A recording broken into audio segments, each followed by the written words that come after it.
2 Peter 3:10.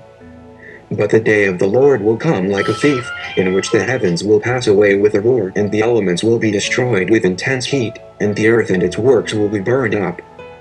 Zephaniah 1:18.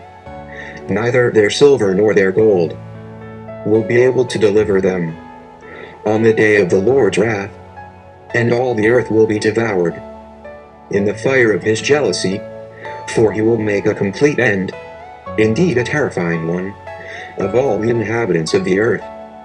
Zephaniah 3:8. Therefore wait for me, declares the Lord, for the day when I rise up as a witness.